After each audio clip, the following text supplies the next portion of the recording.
The FBI secretly spied on a sitting U.S. congressman. Yeah, you heard that right. Rep. Scott Perry of Pennsylvania, a loyal Trump ally and head of the House Freedom Caucus, had his phone seized by federal agents under a classified warrant tied to the Arctic Frost election probe. Not only that, new documents now reveal that before the seizure, FBI surveillance teams tracked Perry's movements at home, on Capitol Hill, even inside his own office. Think about that. A sitting congressman watched like a criminal suspect. Here's the kicker. Republicans say this isn't just about Scott Perry. It's about the balance of power between Congress and the Department of Justice. If the FBI can spy on lawmakers, who's really in charge? And what happens when that truth hits the public square? Scott Perry is not a random backbencher. He's one of Donald Trump's most vocal defenders and a central figure in the GOP's ongoing narrative that the 2020 election was stolen. Back in 2022, the January 6th committee tried to compel his testimony. Perry flat out refused. Instead, he accused Democrats of running a witch hunt and warned his Republican colleagues that cooperating would be a betrayal. That defiance put him squarely on the radar of federal investigators probing alleged fake elector schemes and communications between Trump allies. Fast forward, the FBI didn't just subpoena Perry, they went further, securing a warrant to seize his cell phone while he was on recess. According to unsealed records, surveillance had already been conducted weeks earlier, mapping his daily routines. The phone, of course, was the real target. Text messages with Trump officials, encrypted apps, possible evidence of coordination. For Republicans, this was a bridge too far. Jim Jordan, chairman of the Judiciary Committee, blasted the move as an unconstitutional overreach. To him, it was proof the DOJ had become an arm of partisan warfare. Democrats countered that nobody, not even lawmakers, is above scrutiny in a federal probe. And that collision, executive power versus legislative immunity, is the fault line now shaking Washington. The revelation of surveillance lit Washington on fire. Republicans instantly framed it as the weaponization of government, the very phrase that's become their rallying cry since Trump re-entered the political scene. Perry himself was livid. He took to conservative outlets, calling the FBI a rogue agency that had crossed into dictatorial behavior. His allies compared the raid to tactics used by authoritarian regimes. Trump, never one to miss an opportunity, blasted out a Truth Social post. If they can raid Scott Perry, they can raid you. This is the deep state at war with freedom. That post went viral, instantly cementing Perry's case as the latest GOP rallying cry. Meanwhile, Democrats fired back. They argued Perry wasn't just some innocent congressman. He was one of the most aggressive backers of Trump's efforts to overturn the 2020 election. For them, the phone seizure was overdue accountability. If Perry has nothing to hide, why is he afraid? One Democratic strategist said. The media frenzy poured gasoline on the flames. Headlines screamed about spying on Congress. Cable news looped footage of Perry storming into interviews. And on Capitol Hill, Jim Jordan announced immediate oversight hearings. Subpoenas could follow, demanding DOJ memos, FBI affidavits, even the judge who signed the warrant. Here's the shocker. Insiders say this wasn't a one-off. The Arctic Frost probe, the same investigation tied to alleged election interference, may have touched multiple members of Congress. If more names emerge, the scandal will mushroom beyond Perry, potentially pulling half the Freedom Caucus into the spotlight. And the consequences? They're already cascading. Republicans are threatening to defund parts of the FBI. Democrats accuse the GOP of shielding potential co-conspirators. Every move, every soundbite is adding fuel to an already explosive narrative that America's federal law enforcement is either heroically defending democracy or politically targeting its own lawmakers. So what's next? Let's break it down. First, the legal fallout.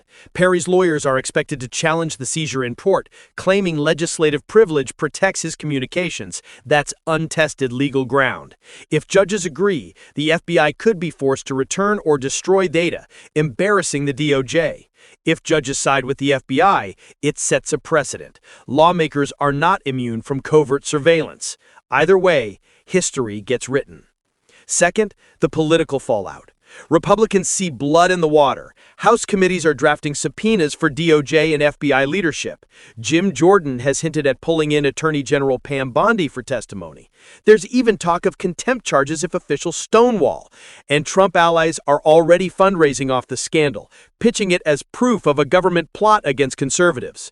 But Democrats see danger in the GOP's framing. If Republicans convince the public this is dictatorial overreach, the entire justice system could lose credibility. Democrats argue the FBI was simply following evidence in an election subversion probe. But they're also nervous. What if damaging texts or emails do leak?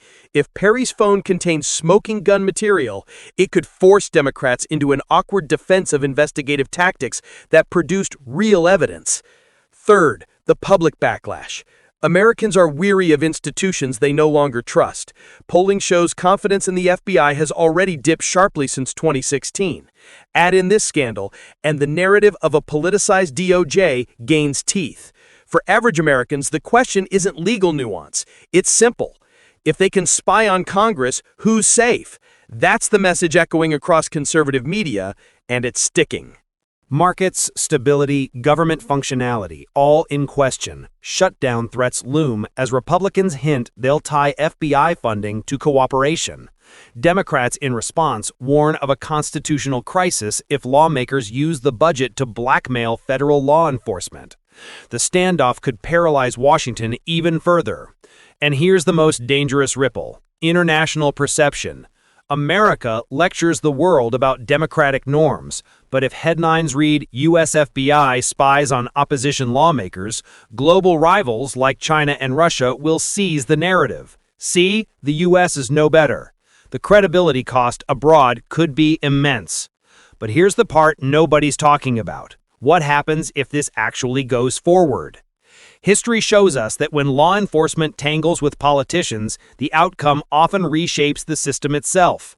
Think back to Watergate. Nixon's abuse of the FBI and CIA created the permanent image of a president weaponizing agencies. Clinton's impeachment saga showed how investigations could turn into partisan trench warfare. Even the McCarthy hearings of the 1950s remind us that unchecked accusations of un-American activity can unravel careers and institutions. Scott Perry's case sits at that same dangerous intersection. On one side, the principle that no lawmaker is above investigation. On the other, the sacred boundary that shields Congress from executive intimidation. If that line blurs, the U.S. balance of powers itself is in jeopardy. Politically, this scandal is also about strategy. For Trump and his allies, Perry's ordeal is a gift.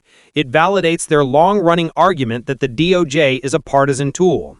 They'll milk it for rallies, fundraising, and narrative fuel going into 2026. Every subpoena, every courtroom fight will be spun as further proof of persecution. Democrats, meanwhile, see survival. They know their credibility rests on proving the rule of law still applies. If they back down, they hand Trump the narrative. If they lean in, they risk being painted as tyrants. Either way, the optics are brutal. The deeper danger is institutional collapse. Once Americans believe the FBI or DOJ are nothing more than political police, the system's legitimacy dissolves. And once that happens, accountability itself becomes impossible. This isn't just about Scott Perry. It's about whether Americans still trust the referees in their democracy. And if they don't, the game itself might not hold together. So where does this go? 3 possible futures stand out. Scenario 1. Court showdown. Perry challenges the seizure, the case drags into appeals, and the Supreme Court eventually weighs in. A landmark ruling could either reinforce Congress's immunity or give law enforcement sweeping authority. Either outcome rewrites the rules of American democracy. Scenario 2. Political war. House Republicans go nuclear. Hearings, subpoenas, defunding threats. Democrats counter with leaks, disclosures, and fiery floor speeches. Washington descends into chaos, with the FBI caught in the middle. The public watches institutions eat each other alive. Scenario 3. Smoking gun. The worst case for Perry. Investigators comb his phone and find damning evidence, direct coordination with Trump or fake elector schemes. If that happens, Republicans will scream about illegal surveillance, but Democrats will have hard proof of wrongdoing. That proof could shake not just Perry, but Trump's entire orbit. Each scenario carries risk. Each one reshapes 2025 politics, and none end with Washington looking the same as it does today. So here's the question. Is this accountability, or is it theater? Is the FBI defending democracy or dismantling it by spying on the very lawmakers elected to protect it? The Scott Perry scandal isn't just another headline. It's a test of power, trust, and whether the U.S. system can survive another round of partisan warfare without collapsing. Think about it. One congressman's phone, seized in the dead of recess, may decide the future rules of American democracy. Do you see this as justice or as political revenge? Drop your thoughts below, because trust me, this story is only getting started. And if you want the full breakdowns as they happen, make sure you like, share, and subscribe, because the fight between Congress and the FBI, it's only going to get uglier.